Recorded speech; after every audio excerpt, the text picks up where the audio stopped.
You are standing in a London churchyard. It is just past 3 in the morning, November of 1828, and the fog tastes like coal smoke and wet clay. Your breath fogs in front of you. Somewhere behind the church wall, a horse shifts its weight and stamps once against the cobblestones. Nobody speaks. Nobody has to. The funeral was 11 hours ago. The flowers are still fresh on the mound, lilies mostly gone brown at the edges from the cold. The headstone is so new the chisel marks still catch the lantern light. And the 3 men standing over the grave are not mourners. They have not come to grieve. They have come to work. You hear the first bite of the shovel. It is not the sound you expect. It is muffled. Wooden, not iron, because iron rings in the night and wood does not. The blade slides into the soft earth at the head of the grave, and the man working it does not dig a pit. He digs a shaft. Narrow. Surgical. Just wide enough for a body to come back up the way it went down. 3 feet, 4, 5, and then the soft hollow thunk of wood on wood. A crowbar finds the seam of the coffin lid. There is a pop, a splinter, and this is the part the history books almost never tell you, there is a smell. Not rot, not yet.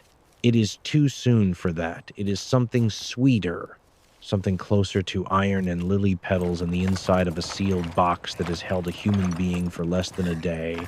A rope goes down. A loop is cinched under the arms, and the woman who was buried that afternoon, a mother of 4 named in the parish register that morning, comes sliding up out of the dark like a cork pulled from a bottle. By dawn, she will be on a marble slab across town. By noon, a paying student will be holding her open heart in his hand. By the end of the week, her bones will be in a furnace beneath a hospital that still stands today. And here's what you need to understand before we go any further. The men who took her were not ghouls. They were not monsters in tattered cloaks lurching through the fog. That is a costume the 19th century invented to make itself feel better. The men in this churchyard were tradesmen. They paid taxes. They drank in a pub called the Fortune of War 3 blocks from here, where they kept a back room with shelves. Shelves like a butcher's for product that hadn't yet been sold. Because that is what your neighbor's grandmother had become. Product.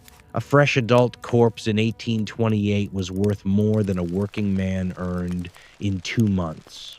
The buyer was not some scarred recluse in a basement. The buyer was a respected surgeon, a man you would tip your hat to on the street, a man whose name was carved into the front of a teaching hospital. This was not a crime hidden in the shadows of polite society. This was polite society. The doctor who set your child's broken arm by daylight was the same man writing a check for your father's corpse by candlelight. The law knew, the church knew, everyone knew. And the worst part of it, the part that gets darker the longer you look, is that the grave you are standing over tonight was not the destination. It was only the first stop. They called themselves resurrection men. Roll that around in your mouth for a second. Resurrection. The word a priest uses at a funeral. The word stitched into hymnals and carved across the lintels of church doors. These men picked it on purpose. It was a joke. A nasty, blasphemous little joke whispered between thieves in the back rooms of Smithfield pubs. And the joke was this: we are the ones who raise the dead now. Not Christ, not God, us. With a shovel and a rope and a sack. That is the kind of men we are dealing with. The leader of the pack in London was a man named Ben Crouch. A former boxer with bad teeth and a worse temper, Crouch ran what was called the Borough Gang, 6 or 7 regulars who worked the cemeteries of southeast London on a rotation as steady as a milkman's. They had territories. They had handshake deals with the porters at Guy's Hospital and St. Thomas's. They had a tavern they used as a clearinghouse called the Fortune of War. And if you walked into that pub on the wrong night and pulled back the curtain on the back room, you would find what looked like a dry goods store. Except the goods on the shelves were people, wrapped in sacking, tagged with prices. The work itself was not the chaos of the penny novels, it was craft. You did not dig up a grave. You opened it. There is a difference. A full exhumation would take 6 men an entire night and leave a scar on the cemetery you could spot from a stagecoach. The resurrection men did not have that kind of time and did not want that kind of attention, so they refined a method.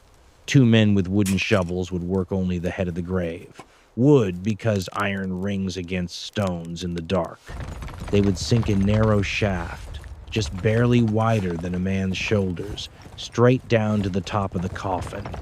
Maybe 4 feet, maybe 5. Then a third man would come forward with a short iron bar, hook it under the lid where the nails were weakest, and lever the wood up until it cracked.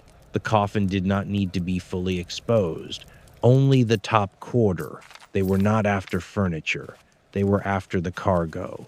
A rope went down, a loop was tied under the corpse's arms, and the body came up the shaft head first, sliding out of its own coffin like a letter being pulled from an envelope. Then they refilled the hole. They patted the dirt. They replaced the wreaths exactly where the widow had left them, lily for lily, ribbon for ribbon. A good crew could empty a grave in under an hour and leave it looking, by morning light, completely untouched. The undertaker who walked past it the next day would tip his hat to the headstone and never know it was hollow. And here is the part that should make the hair on your arms stand up. They did not steal anything else. Not the rings, not the shroud, not the silver buttons off a man's funeral coat, nothing. They would pull a wedding band off a finger and drop it back into the coffin before they nailed the lid down. They would unhook a gold locket from around a dead girl's throat and place it gently across her chest before the dirt went back in. Because they were not stupid. They were criminals. But they were educated criminals, and they understood the British legal code better than most lawyers did. Here is what you need to know. And this is the part the history teachers leave out. In 1828, in England, a human corpse was not legally a person, and it was not legally property. It was a thing in between, a category the law had simply forgotten to write a rule for. So if you stole a dead man's ring, you had committed grand larceny and you would hang for it on a Monday morning at Newgate. But if you stole the dead man himself, all 6 feet, and 140 pounds of him, you had committed at most a misdemeanor, a trespass, a nuisance.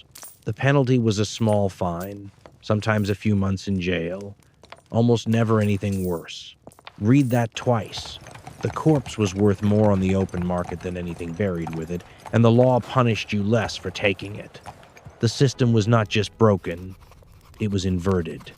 It was a market the British state had quietly built and then pretended not to see. So the trade exploded. By the mid-1820s, every major teaching hospital in London, Edinburgh, Glasgow, Dublin, and Paris had a standing order. The going rate for a fresh adult corpse climbed from 2 pounds to 4, then to 8, then in winter, when the bodies kept better and the students wanted more, to over 12 pounds apiece. A working-class laborer earned roughly £1 a week. Do the math. One night's work could feed a resurrection man's family for 3 months. And the families on the other end? The mothers and the widows and the brothers, they knew. That is the worst part of Act 1. They knew. In Edinburgh, in the cemetery at Greyfriars, you can still walk today between cages of black iron bolted into the ground over the graves. They are called mortsafes, heavy lattices of welded bar the size of a coffin, designed to be locked down for 6 weeks, long enough for the body inside to rot past the point where any anatomist would pay for it, and then unbolted and rented to the next grieving family. There were watchtowers built into cemetery walls so a hired guard could sit there all night with a shotgun on his lap. There were families who took shifts, husbands who slept on their wives' graves for a fortnight, brothers who paid the parish grave digger an extra shilling to bury their sister deeper than the law required, and none of it was for the rich. The rich had stone vaults and lead-lined coffins and private chapels. None of those things were ever robbed. It was the poor who built the cages. It was the poor who lay awake at night listening for the sound of a wooden shovel. In death, as in life, the rich got marble. The poor got dissected before breakfast. Pause for a moment. Stop the video. I want to ask you something directly, and I want a real answer in the comments. If you had lived in 1828, your wages £1 a week, your wife dying of cholera in the bed beside you, no church in the city willing to bury her for free, what would you have done? Would you have buried her in a pauper's grave, knowing full well that by morning her body would be on a slab in a lecture hall? Would you have paid the grave digger your last shillings for a mort safe you could not afford? Would you have sat on her grave for 6 weeks in the rain?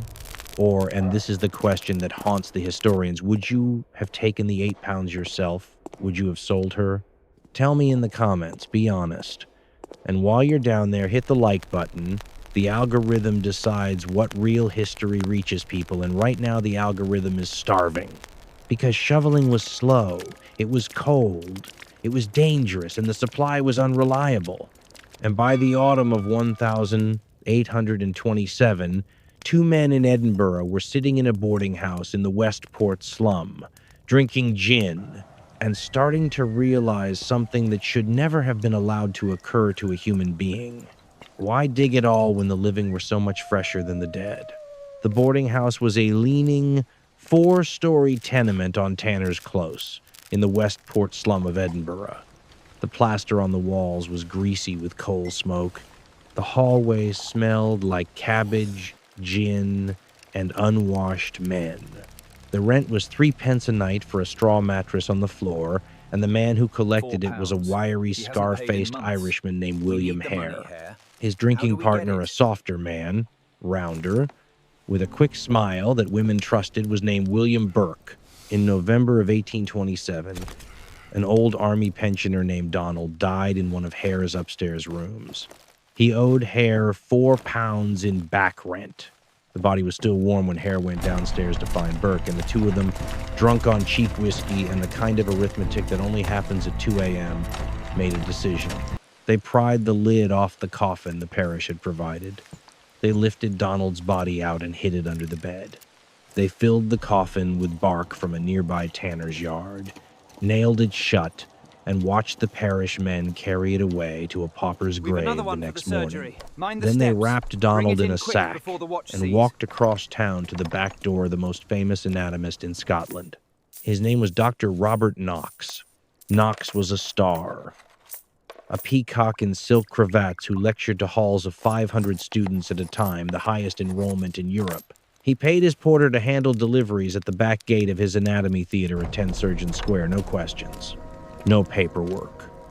Knox's assistant, a young man named David Patterson, looked at the body of Donald the pensioner and counted out £7 and 10 shillings into William Hare's hand. That was the moment. That was the moment 2 men in a slum learned that there was a buyer in the city of Edinburgh who would pay them £7 for a corpse and would not ask where it came from. And the next thought, the thought that should never have been allowed to form inside a human skull, came easy. Why wait? Their second victim was a tenant named Joseph the Miller. He had a fever. He was not going to recover. Burke and Hare held a pillow over his face and helped him along. Knox paid £10 this time because the body was fresher. The third was a woman named Abigail Simpson, who came to Edinburgh to collect her pension. They got her drunk in the boarding house. She fell asleep on the floor. They suffocated her, the same way, one man pressing down on the chest, the other clamping a hand over the nose and mouth. By the fourth, they had a method, and the method had a name. Gentlemen, you sat on the chest. You let let the weight of your own body do the work. One hand over the mouth, fingers pinching the nostrils shut, the other hand pressed flat across the throat. The victim could not draw breath. They could not scream. And this was the part that mattered, the technical innovation that made the whole enterprise possible. They did not bruise. A strangled body shows ligature marks. A beaten body shows broken capillaries under the skin. A stabbed body bleeds. But a body that has simply been prevented from breathing with weight and palm and patience looks like a body that has died in its sleep. The technique became so distinct, so recognizable on the dissection table, that doctors invented a verb for it, burking. To Burke a man was to murder him in such a way that no one, not the police, not the coroner, not even the anatomist holding the scalpel, could prove he had been murdered at all. 16 victims? We know of 16. There were almost certainly more. They burked an old woman named Mary Patterson, 18 years old and famously beautiful, whose body arrived at Knox's lecture hall so fresh that several of his medical students recognized her from the pubs the night before. They'd been drinking with her. One had slept with her. They saw her laid out on the slab, still warm, hair still styled, makeup still on her face, and they said nothing. Knox preserved her in a barrel of whiskey for 3 months because he wanted to use her in his lectures on female anatomy. They burked a woman named Mary Docherty on Halloween night, 1828. They burked a grandmother and her grandson in the same week the boy was 12, and Burke broke his back over his knee because the child would not stop crying for his grandmother, whose corpse was already in the sack on the floor. And they burked a boy the entire city of Edinburgh knew by name. His name was James Wilson, but everyone called him Daft Jamie. He was 18 years old, mentally disabled, deformed in one foot, and he wandered the streets of Old Town selling snuff and reciting psalms for pennies. Every shopkeeper knew him. Every constable knew him. He was, in the cruel shorthand of the century, a fixture, a character, a boy the city had taken collective ownership of. When Daft Jamie's body appeared on Dr. Knox's dissection table in October of 1828, the students recognized him instantly. They asked Knox where he had come from. Knox, according to multiple accounts, did not answer. He simply cut off the boy's head and feet first, before the rest of the dissection began, so that no one entering the theater would be able to identify the corpse. He kept lecturing. He kept buying. The bodies kept arriving warm. It ended on a Friday night in November of 1828, when a couple staying at the boarding house found the body of Mary Docherty hidden under a bed of straw. They went to the police. Burke and Hare were arrested. And then the British legal system did something so cynical that even the editorialists of the time could not stomach it. The prosecution had a problem. They had 2 suspects, no eyewitnesses to any murder, and a method of killing that left no physical evidence. The case was, by the standards of 1,828 forensic science, almost unprovable. So they offered William Hare a deal if he turned King's evidence against his partner, if he stood in court and testified in detail to every murder the two of them had committed together, the Crown would not prosecute him for any of them. He took it. William Hare, who had killed at least 16 people with his own hands, walked out of the Edinburgh courthouse a free man in January of 1829. He was last seen boarding a coach for the English border. He vanished into history. Some say he died a beggar in London decades later, blind and unrecognized. Nobody knows for sure. William Burke hanged alone on the 28th of January, 1829, in front of a crowd of 25,000 people packed into the Lawn Market, the largest public gathering in Edinburgh's history at that point. Burke dropped through the trapdoor and strangled at the end of a rope for several minutes before he died. The crowd cheered. They had been chanting, "Burke him! Burke him!" for an hour. Murderer! And then the city did something to his body that was either perfect justice or the blackest punchline the 19th century ever delivered. They dissected him. They handed William Burke's corpse to Professor Alexander Monroe at the Edinburgh Medical School and let him cut it open in front of a public audience over the course of 2 days. Roughly 30,000 people filed past the table to watch. The professor used Burke's own blood as ink to write a placard, which still exists, reading, "This is written with the blood of W.M. Burke." When the dissection was finished, they did not bury him. They flayed him. They tanned his skin. They stitched it into a calling card case and a pocketbook, both of which are still on display at the Surgeons' Hall Museum in Edinburgh today. His skeleton was articulated, mounted upright, and put on permanent exhibition at the Anatomical Museum of the University of Edinburgh, where it has stood for nearly 200 years. You can buy a ticket. You can go look at him. He spent his life selling corpses. In the end, the market returned the favor. And Dr. Robert Knox, the buyer, the man who had paid £7 a body for 16 murders, the man whose porter had opened the back gate on every single delivery, was never charged with anything. A government inquiry cleared him. He kept lecturing for another 2 years before public disgust finally drove him out of Edinburgh. He died in London in 1862 in his bed of a stroke, comfortable, wealthy, undissected. If you think that is the bottom of the well, if you think 2 Irish murderers in a slum and 1 untouchable doctor in a silk cravat is as dark as this story gets, I need you to brace yourself. Because what was happening in Edinburgh was a crime. What was about to happen in America was a system cross the Atlantic, step out of the fog of Edinburgh, and into the humid summer heat of Richmond, Virginia in 1848. The grass in the colored burying ground at Shockoe Hill is yellow and patchy. The graves are unmarked, or marked with wooden stakes that rot away within a season. There is no fence, there is no watchman, there is no morte-safe. There is, at the back of the cemetery, a low brick building belonging to the Medical College of Virginia, and behind that building there is a well. The well is dry. The well has always been dry. The students at the medical college call it the limestone pit, and the man who tends it lives in a small room in the basement of the school. His name is Chris Baker. Chris Baker is black. He is the property of the college, leased out of slavery by his owner, and then, after emancipation, kept on as a paid employee. His title is anatomical janitor. His actual job is to bring corpses into the building at night and dispose of them in the pit when the students are finished. He held that job for nearly 50 years. In 1994, a construction crew renovating the old college building broke through a sealed brick wall in the basement and found the pit.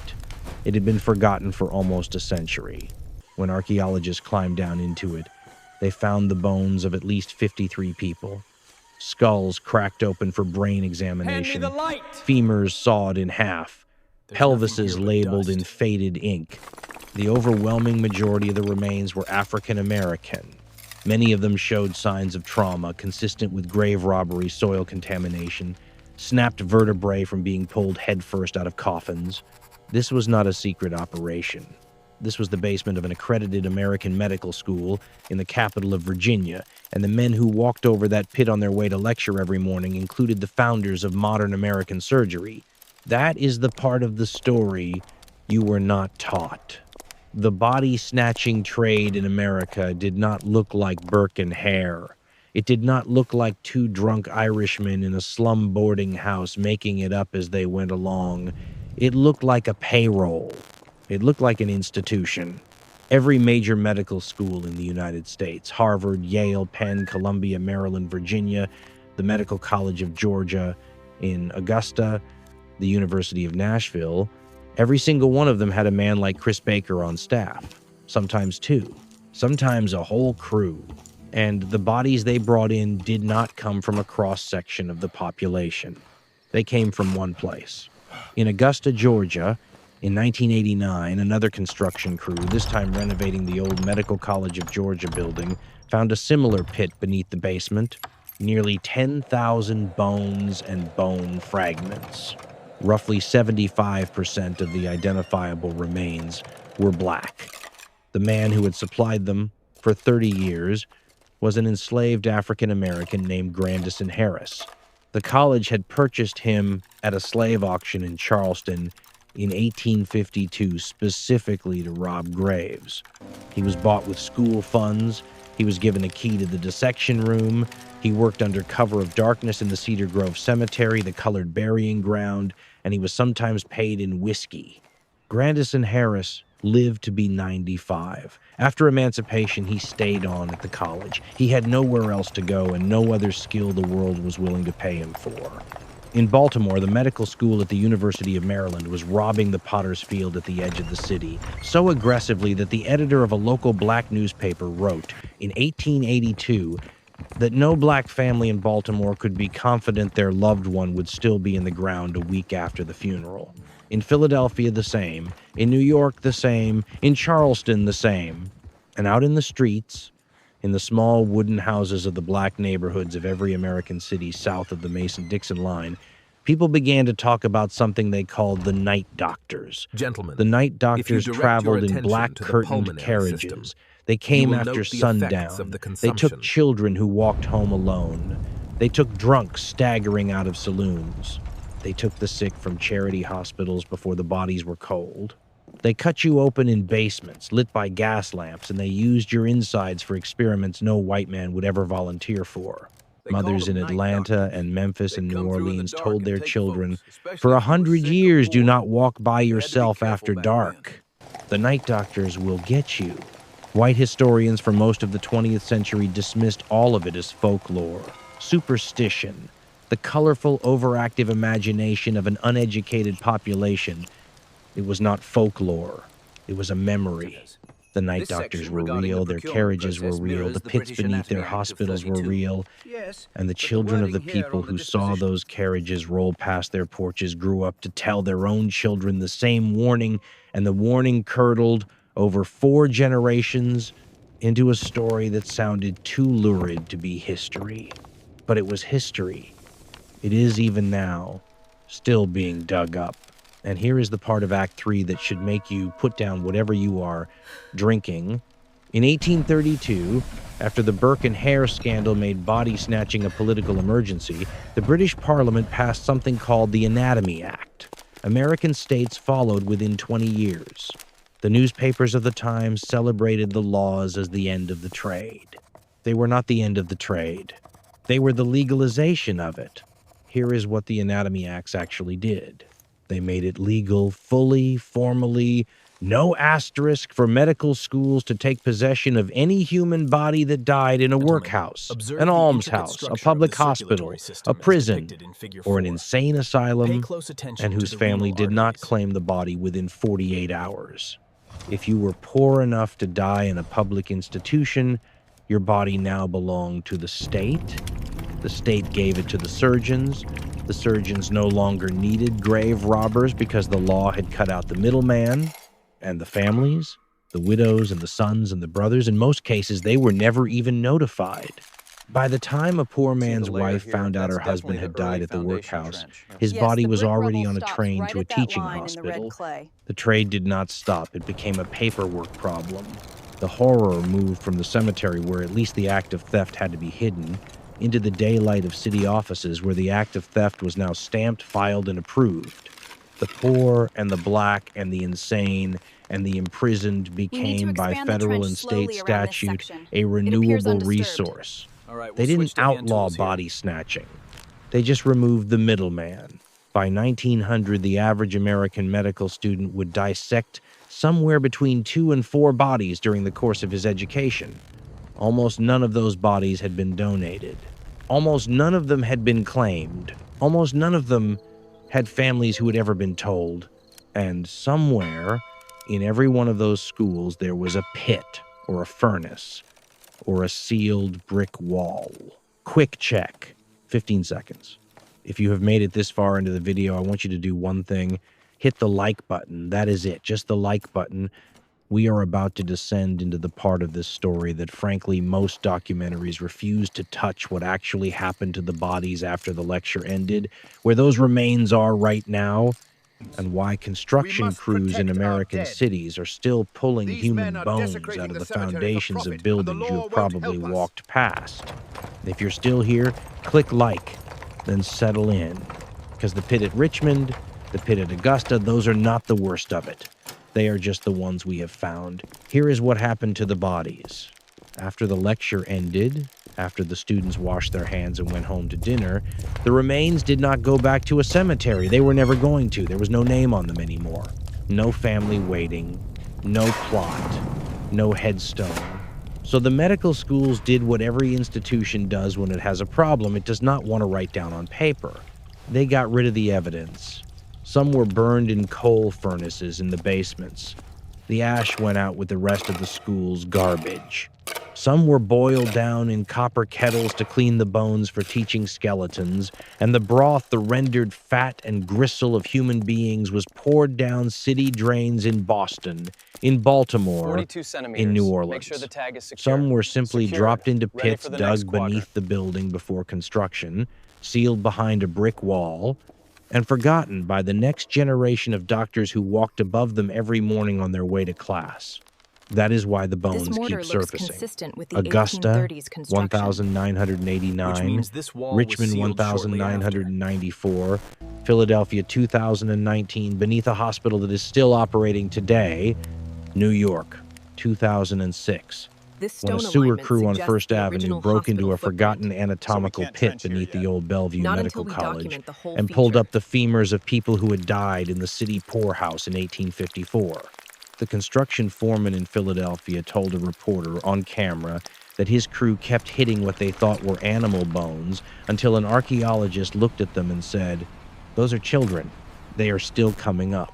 The dead of the 19th century are not at rest. They were never allowed to be. They were a commodity in the marketplace of medicine. And when the marketplace was finished with them, they were swept under the foundations of the cities we live in now. You have walked over them, you have driven over them, you have eaten lunch on a park bench above them. You did not know. Nobody told you. Nobody wrote it on the historical marker out front. That is the true cost of the century that built modern America. Not the cattle drives, not the railroads, not the gold rush that filled the school books. The real bill was paid in the dark by people whose names were never recorded, whose graves were never permanent, whose bodies were never their own. You are standing in a London churchyard. It is just past 3 in the morning. The fog still tastes like coal smoke and wet clay. The shovel still bites into the earth. But you understand now, finally, what you are watching. The grave was never the end of the story. The grave was the beginning.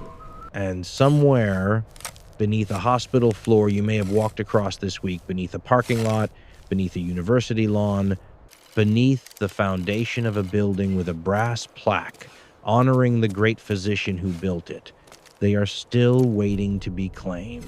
If you made it to the end of this video, I want you to do 2 things.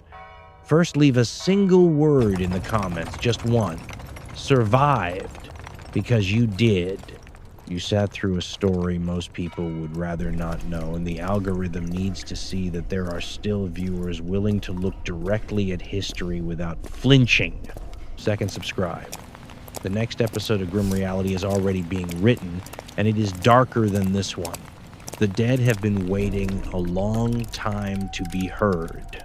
Don't keep them waiting any longer.